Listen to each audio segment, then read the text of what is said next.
Hola a todos, mi nombre es Miguel Ángel Hernández. Selecciono la primera carta a Timoteo para hacer mi estudio. Entonces, mensaje de la carta. La carta da una imagen de Jesús como el Rey del mundo. En la carta Jesús es presentado como Rey eterno, inmortal, invisible, soberano, como Rey proclamado entre las naciones. Capítulo 1, verso 12 al 7, capítulo 2, verso 5 al 6, capítulo 3, verso 16, capítulo 6 del verso 14 al 16.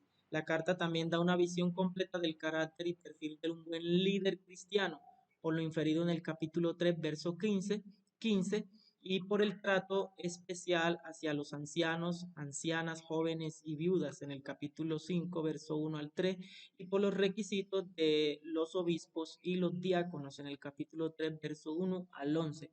La carta también da una visión completa del carácter y misión de la iglesia,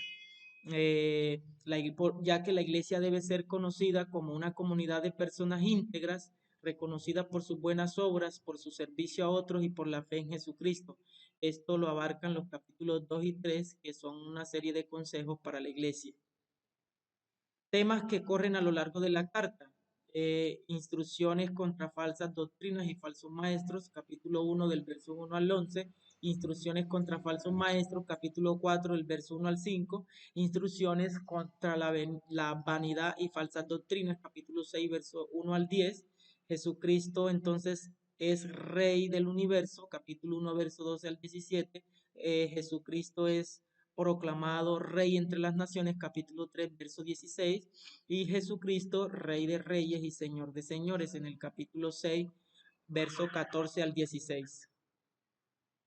Mi bosquejo de la primera carta a Timoteo, como una corta introducción, como pastor joven, Timoteo enfrentó toda clase de presiones, conflictos y desafíos en la iglesia de Éfeso. El apóstol Pablo entonces le envía esta carta muy personal y práctica para orientarlo y animarlo en su labor pastoral. Entonces la carta comienza con un saludo corto que va desde el capítulo 1, los versos 1 y 2.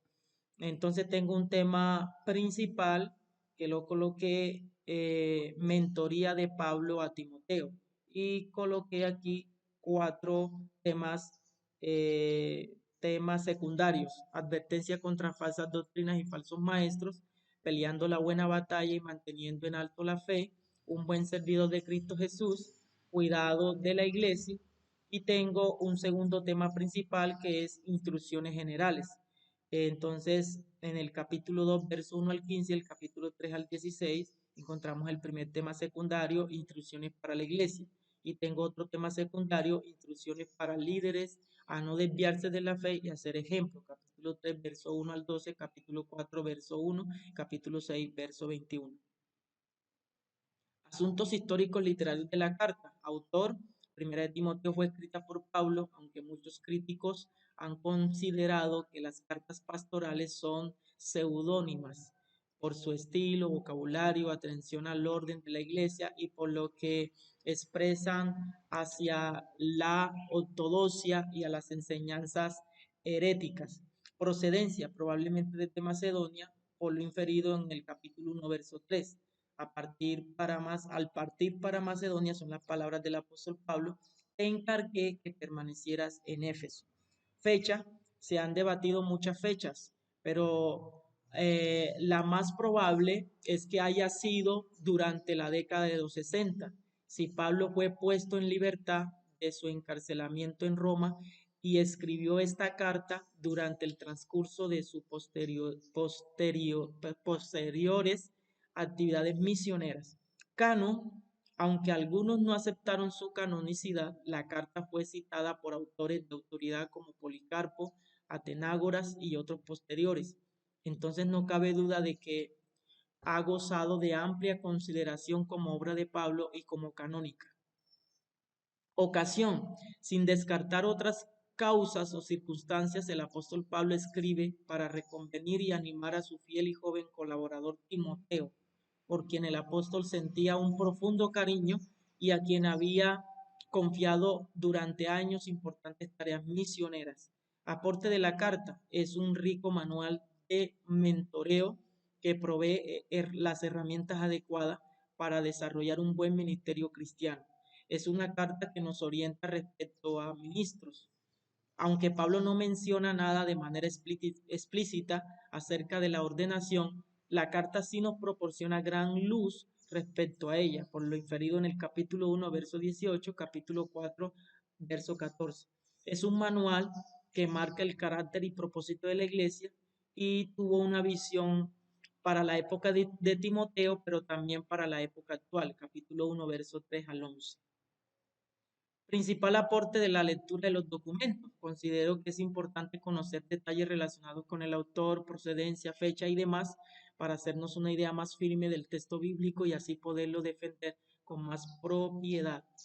Entiendo mejor lo que significa el mentoreo, ya que inicialmente pensaba que solo tenía que ver con algunos aspectos espirituales de la persona, pero ahora comprendo que es integral. Argumento principal de Sanders. Sanders dice que los intérpretes de Pablo se han fundamentado en una caricatura del judaísmo del primer siglo, que han seguido el acercamiento de Lutero al tema de la justificación por la fe. Sanders presenta un estudio de la literatura de los manuscritos de los maestros judíos que van desde 2 siglos antes de Cristo hasta el final del segundo siglo después de Cristo. Estos maestros se conocían como los Tanaim. Sander afirma que los judíos del primer siglo no pensaban salvarse por cumplir la ley. Sanders decía que los judíos pensaban que por ser el pueblo de Dios, por ser los elegidos por Dios, no tenían necesidad de cumplir la ley, que ya eran salvos sin cumplir la ley. Entonces la Torá no era algo obligatorio o dispendioso para los judíos del primer siglo, sino que era como una dádiva, un don recibido por Dios y ellos guardaban la ley no como requisito para ser salvos, sino como una forma de gratitud por las bendiciones recibidas de Dios. El término salvación era inapropiado dentro del judaísmo rabínico, según Sanders.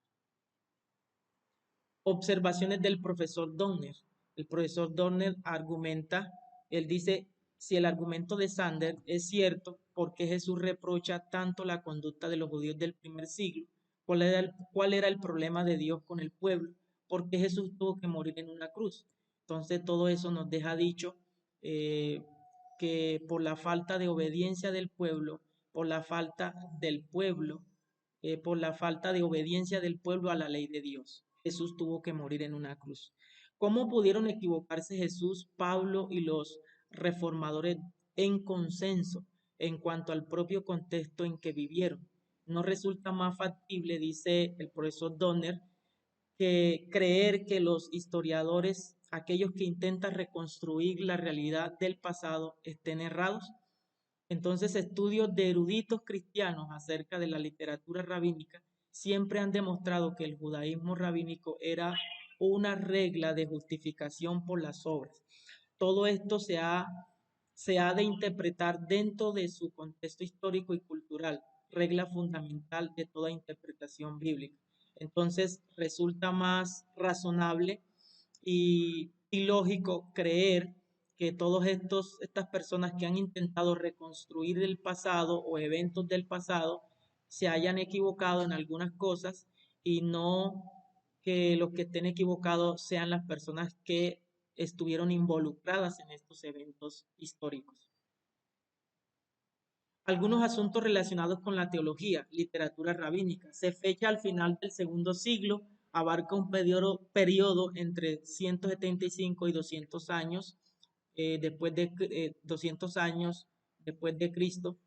El documento más importante, por así decirlo, de esta literatura es la Mishnah, una colección escrita de las tradiciones orales judías, conocidas como la Torá o la ley oral. Se edita al final del segundo siglo, 150 años después del ministerio de Jesús. El Talmud, se compone durante el cuarto y quinto siglo. Es un comentario sobre la Mishnah, primera gran colección escrita de las tradiciones orales judías ya mencionada. La Mishnah de otra generación rabínica, los Amoraim. Documentos del Qumran, conocidos como los manuscritos del Mar Muerto o rollos del Qumrán. Fueron hallados en cuevas ubicadas en Qumrán, Palestina, a orillas del Mar Muerto, colección de casi 973 manuscritos y datan del año 250 a.C. a 66 después de Cristo. Apocalipticismo, creencia religiosa que afirma la llegada del fin del mundo y la pronta manifestación de la justicia divina. Legalismo, práctica del cumplimiento de la ley con el fin de lograr la salvación, es decir, el hincapié que se hace en realizar ciertas normas para ganar la salvación, dejando de lado la gracia de Dios otorgada al ser humano a través de la fe en Jesucristo. Soteriología, rama de la teología que estudia la salvación. Algunos temas que enfatiza son doctrina de la salvación, la elección y la predestinación. La justificación, término usado en la Biblia para señalar que todo el que se acerca a Jesús y cree en él es perdonado o exonerado por el sacrificio perfecto de Jesús en la cruz. Bendiciones.